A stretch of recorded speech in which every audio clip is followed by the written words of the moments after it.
Welcome to the Lemons and Pineapples podcast, the self-development podcast for women who want more. I'm your host, Emma O'Brien. I'm a no-nonsense life coach, a seasoned entrepreneur, photographer, rescue dog mum, and women's empowerment champion. Each week, I share self-development strategies, amazing guest interviews, and uplifting conversations that will help you up-level all areas of your life. Let's dive in.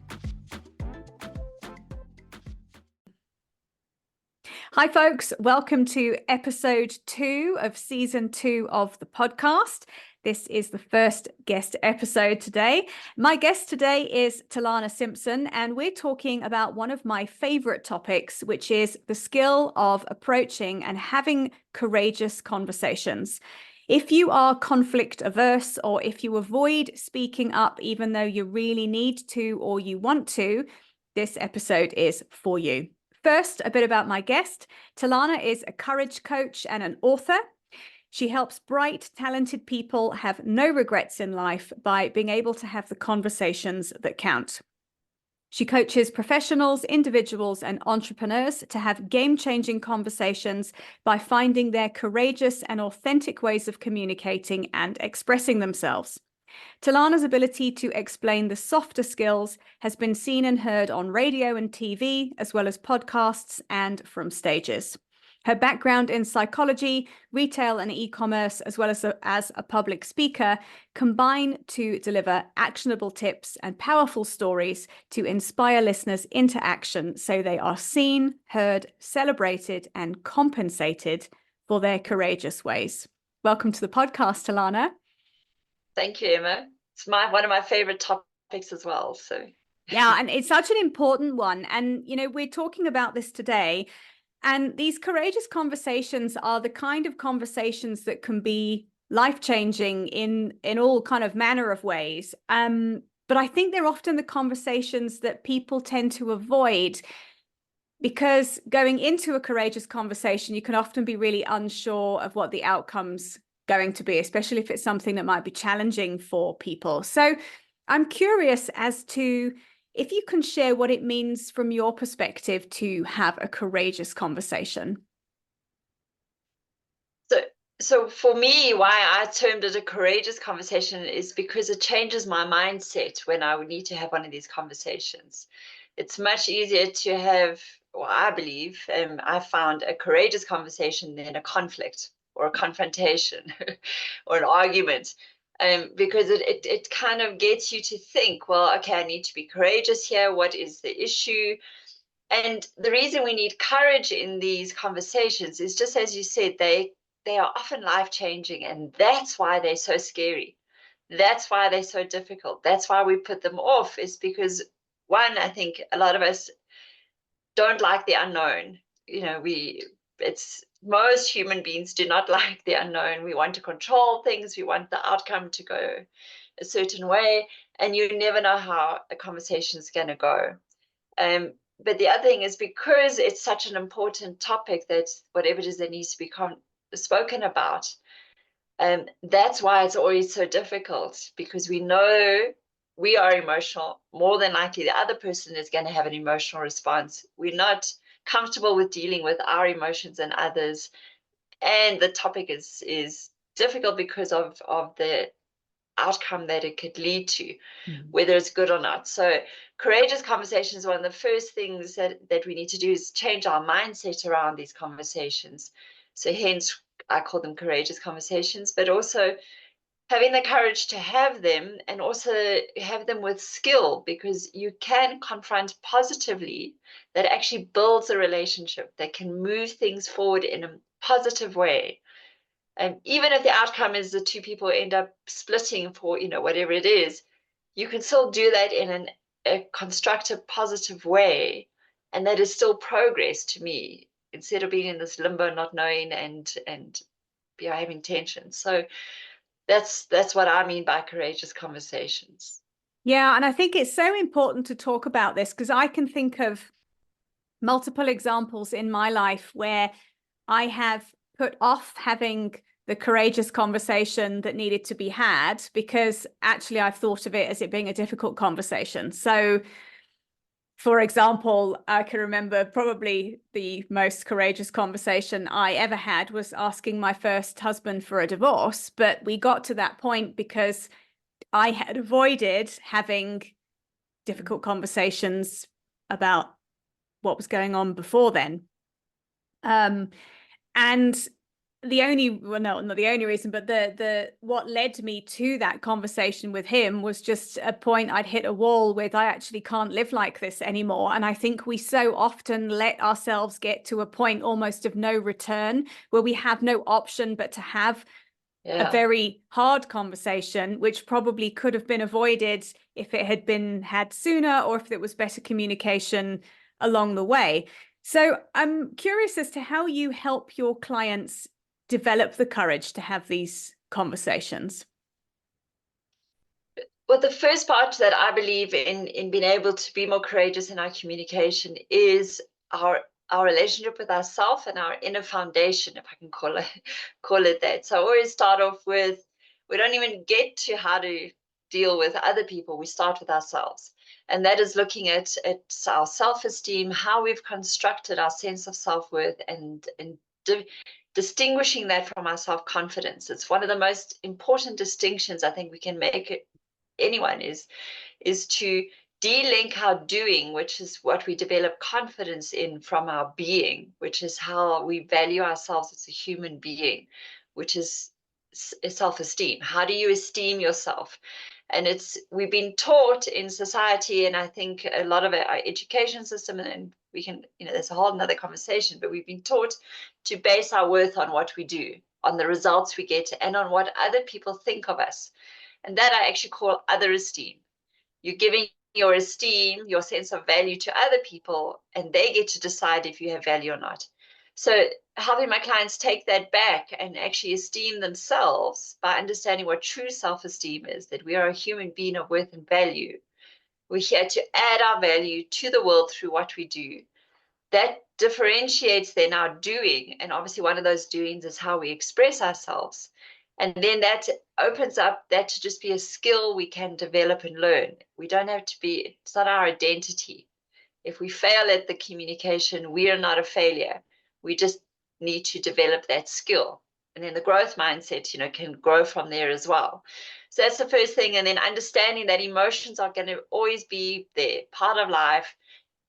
We are emotional beings, and emotions are useful if you use them as signals to navigate through life. They tell you, if you have a strong emotion, it tells you something's really important. You need to pay attention. We want to obviously have more of the positive emotions. We label them positive because they feel better, but the negative emotions are as useful and as important, especially for difficult conversations. Usually if you're angry about something, it's because of one of your boundaries or your values has been violated. That's a signal that a conversation needs to be had. So if we can understand that and not be overwhelmed by anger and not just unconsciously express and blow up and all that, we use them now as signals to help us navigate.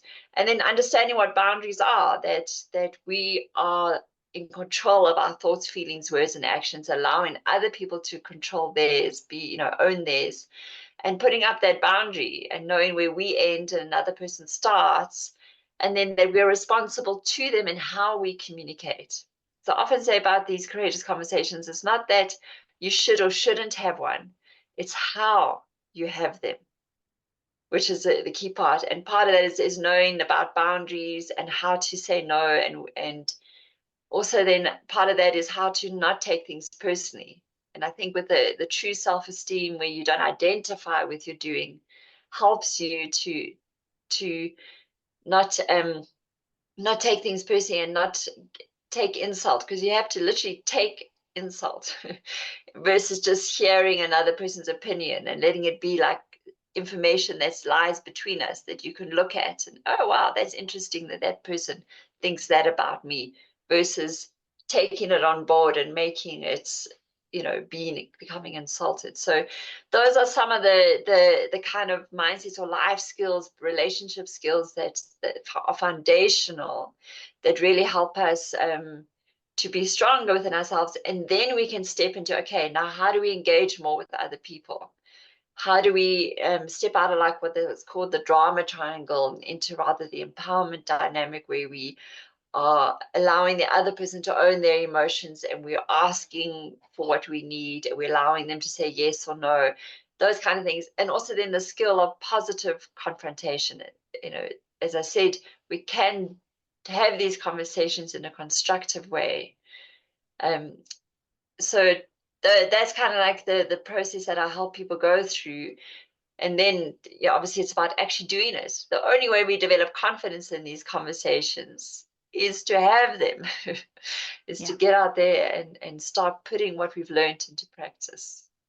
Yeah, I know there's so much in there to unpack, but I think it's to speak to the boundary piece. I think that's something I talk a lot with my clients, and it's something I've worked on. Like 2023 for me was the year of boundaries, and it was very, very challenging because I was being invited to step up and say, no, this isn't okay for me in professional settings, in personal settings. And I think often it can be very triggering to your nervous system to be starting to put boundaries down when you're not used to doing it, because I think there's a fear that you're going to have to defend yourself when you do it. And my experience has been when you kind of feel the adrenaline rush of going and saying no to somebody, or saying, actually, I'm not going to do this. I can't help you with this. This isn't okay. Almost calling people out on stuff. My experience has been that people go, oh, okay. And generally they respect a boundary. And then, like you said, the more you do it, the more confident you are about putting a boundary down. It doesn't have to be confrontational. You can put boundaries down in a very polite way. It doesn't have to be a fight. And I think it's reframing that fear of, oh, this is going to go horribly wrong. Maybe it will. I think, especially if it comes to personal relationships, there's a possibility that somebody, if you say this isn't okay for me, I don't want this relationship anymore, there's going to be some sort of reaction. But I think when you're able to, and you talked about it, be aware of your own emotional alarm system, if you like, your own emotional signals, and you can realize that you're triggered, or you realize you've got an emotion coming up. If you spend the time processing through that before you jump into a courageous conversation, you can keep it a lot calmer. I think there is a time and a place to have these conversations, and I think they have to come from a place of calm and being measured. They can't come out of a space when you're very triggered. Absolutely. So I know we were going to talk a bit about tips. So my first tip is to do the preparation, is to actually process for yourself what is actually going on, what do I need, instead of just reacting. It's to respond. Yeah. And to do that, you actually have to do a bit of quiet contemplation. You can go to someone else and say, can I talk this through with you, because I need to go to that other person to put a to have a conversation, but I need someone to talk it through with if you can't do it on your own. But it's about processing the information and working out what's underlying, because usually under the emotion is what is the actual issue. And if you can get to that, it's amazing how things shift, because you're usually then coming back into that courageous conversation, as you said, more centered, more gathered. But it's not to say that emotions won't come up during a courageous conversation, and it's to be okay with that. It's how you manage then the other person's emotions and your own. Yeah. But yes, you hit the nail on the head with what you said earlier. Yeah, and I think it's there's a couple of things I just want to speak to in here. Is often under, and you've touched on it, under big emotions is a need that isn't being met. And when you develop the self-awareness to be able to go, hang on a minute, I'm really, really angry. What is that actually about? And it, like you've said, it could be that someone's crossed a boundary, or they've kind of violated one of your values. But if you don't know where your boundaries are and you don't know what your values are, it's impossible to understand that anger. And I think that's when we can end up seething with it and being very stuck in a space of being angry, and then getting into a mode of being reactive. Whereas I think the more self-development work I've done, the more I'm able to say, I'm curious about why I'm so raging about that. What's really happening here? And often it might be that I don't feel like someone's treated me with respect. I don't feel valued. I feel like I've allowed myself to be taken advantage of. And then that's an invitation for me to say, actually, hang on, how could I communicate this boundary better? I Yes. had a lot of emotions came up when I got married a few months ago, and there was all family, and you know what, family is the perfect storm really to set off triggered emotions. And there were lots of stuff that happened with family members, and I ended up kind of being really very, very angry about a few things about the way people had behaved. And actually what was underneath that was I had spent weeks and months planning a wedding, and there were a few family members who I just thought, you know what, this has been done with you in mind. Okay, that what, and this is an interesting point. This has been done with you in mind, and you've not said thank you to me once.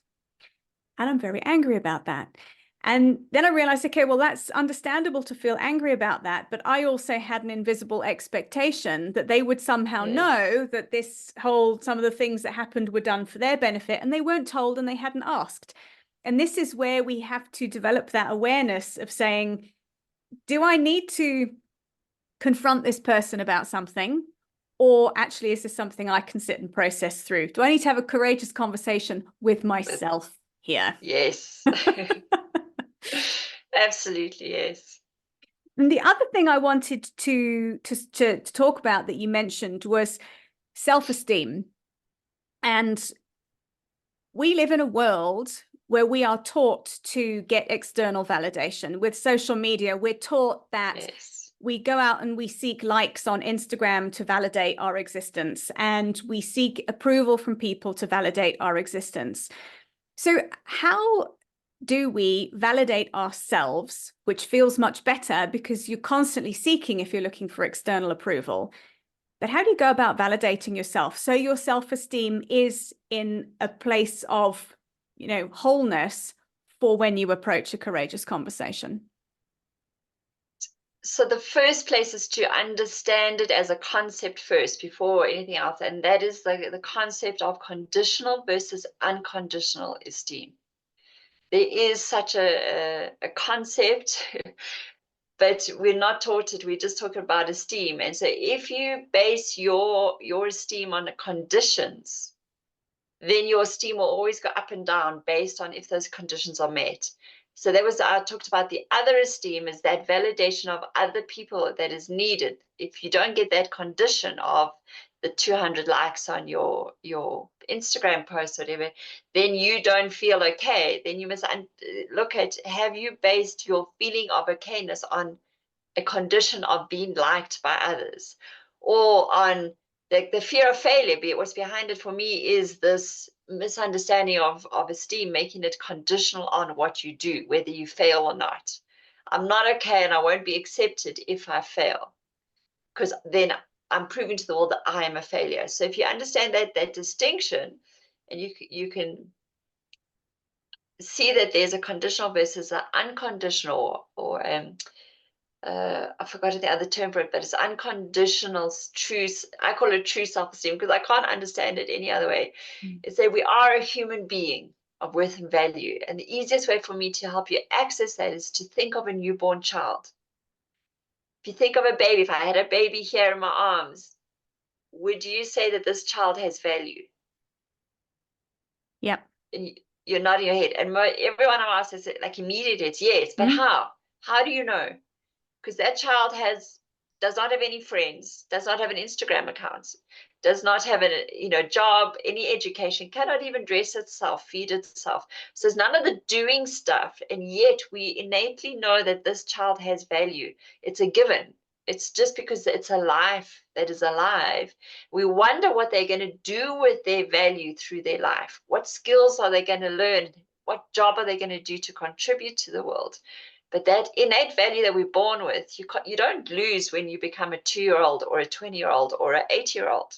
You're not less human. You're just a human at a different stage in life. So if we can understand that, that is sometimes a big aha moment for a lot of people. If you just make that distinction, like I'm a human being of worth and value, I'm here to add my value through what I do, then we can grow our confidence, and our confidence is conditional on doing. Confidence will go up and down based on your knowledge, your learning, and your practice.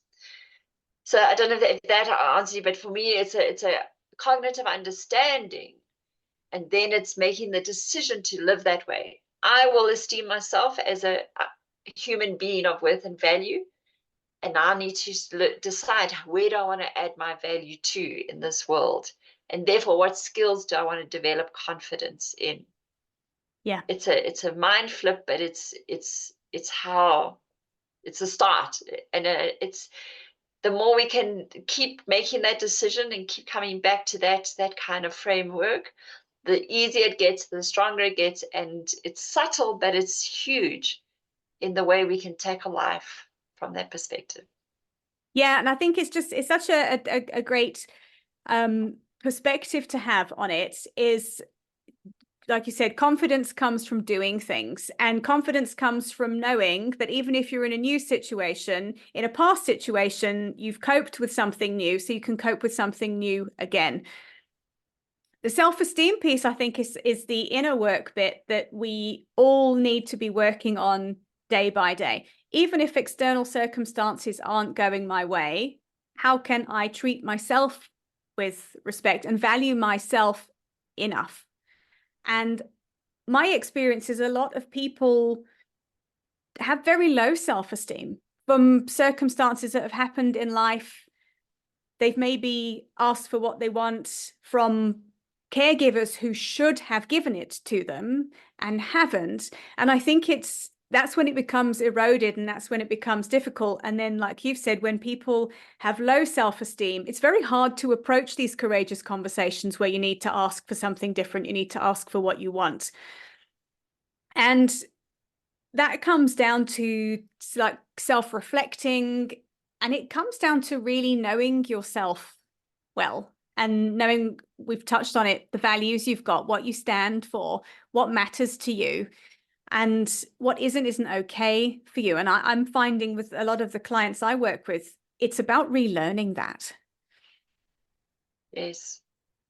And the other thing is, in the courageous conversations, is to not bring your worth to the table. Like it's not part of the conversation.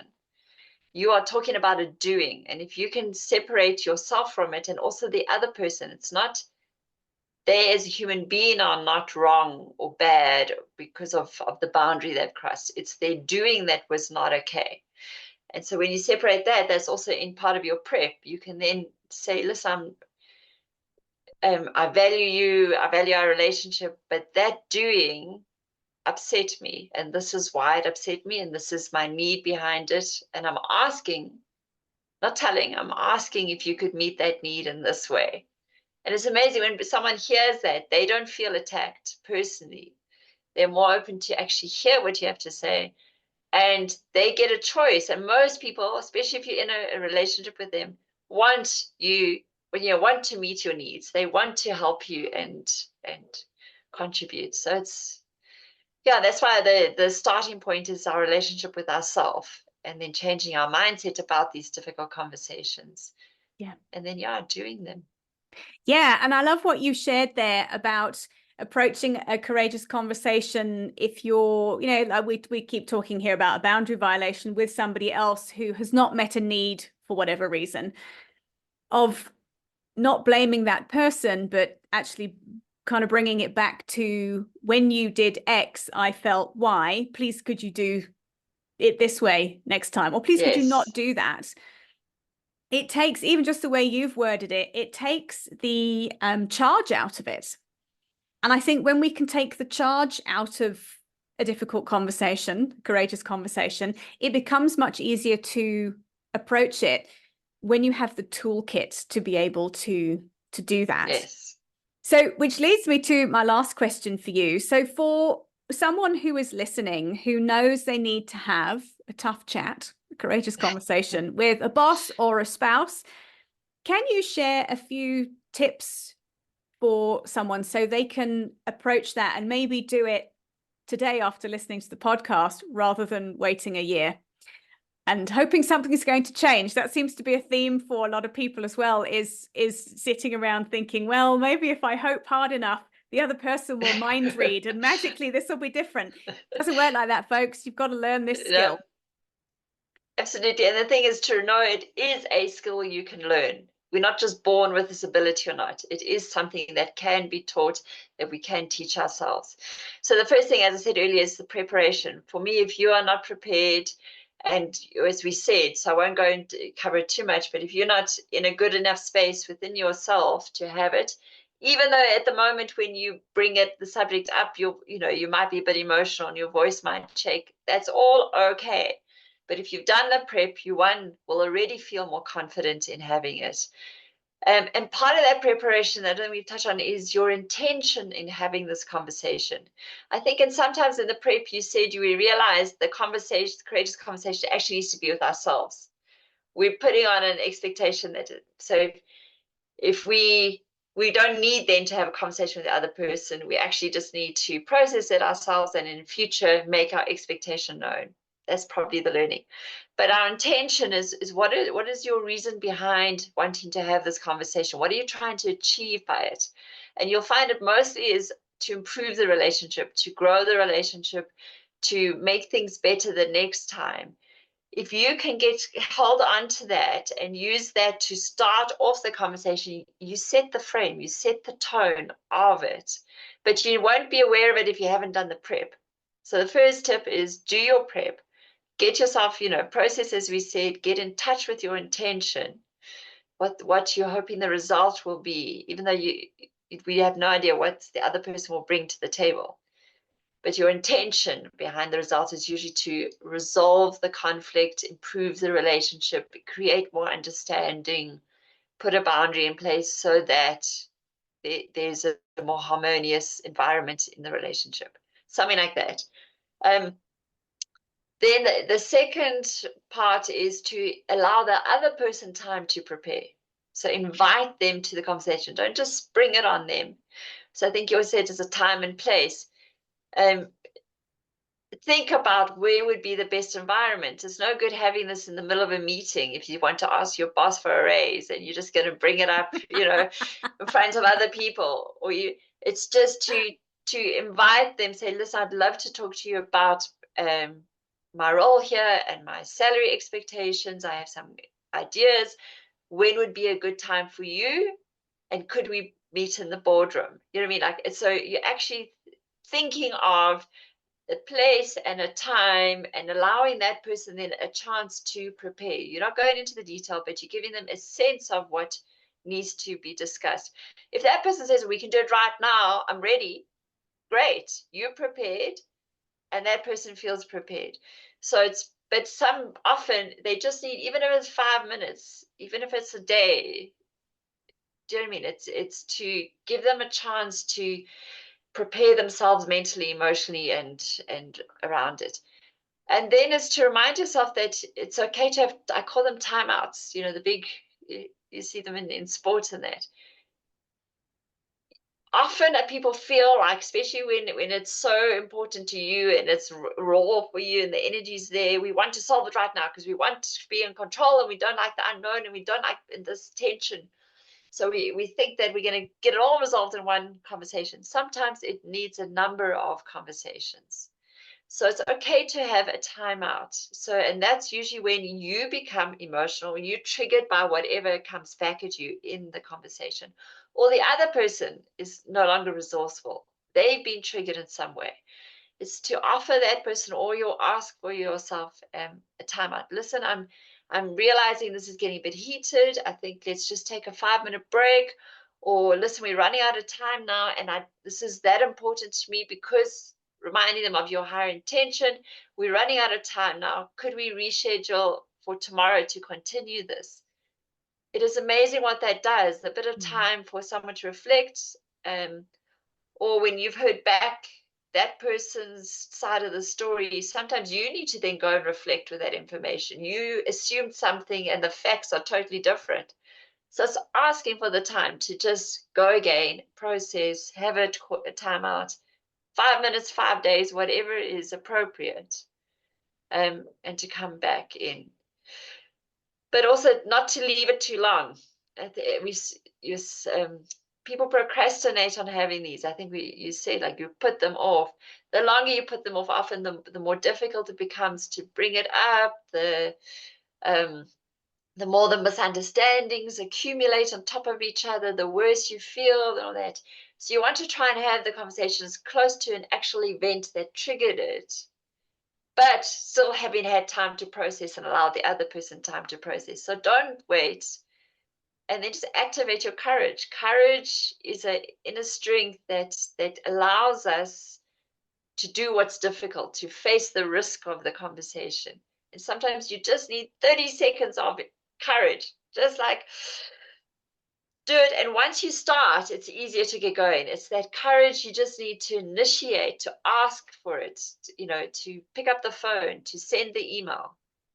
And you'll be amazed once you've got over that hurdle, it kind of, the process has started, so it's easier to just carry on. So I hope those are some useful tips that can get someone going and to have a courageous conversation that they've been putting off and that they know they need to have.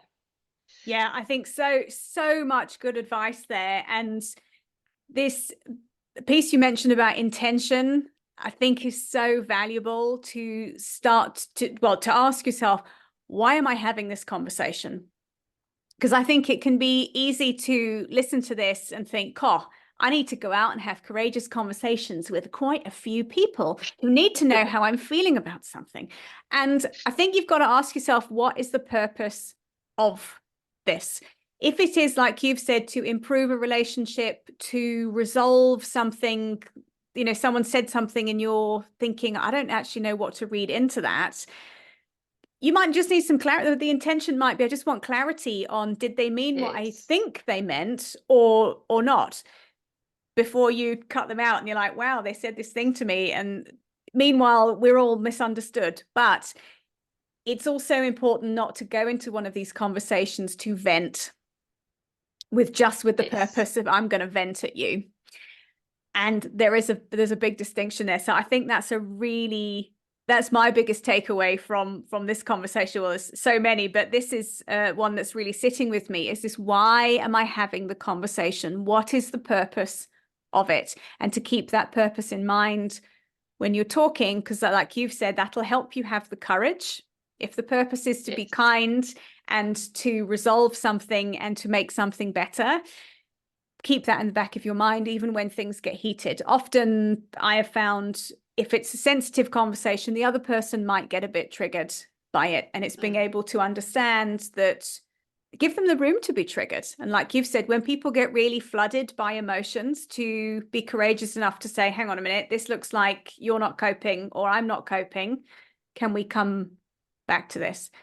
And it's so interesting you say that. I hate that. If I need to have one of these conversations, I want it done, dusted, and finished. And in my own marriage, I have a husband who deals very differently with these kinds of conversations, and he often needs a bit of time to go away and process before it's, if I've had the conversation, I'm like, cool, we're good, that's great. And he takes a little bit longer.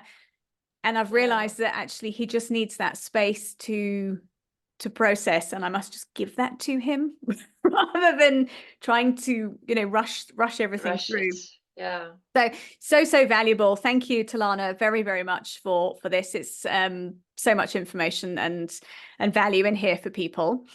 You have a free resource for people who are curious about how to kind of take this work a little bit further. Just tell us a little bit about that.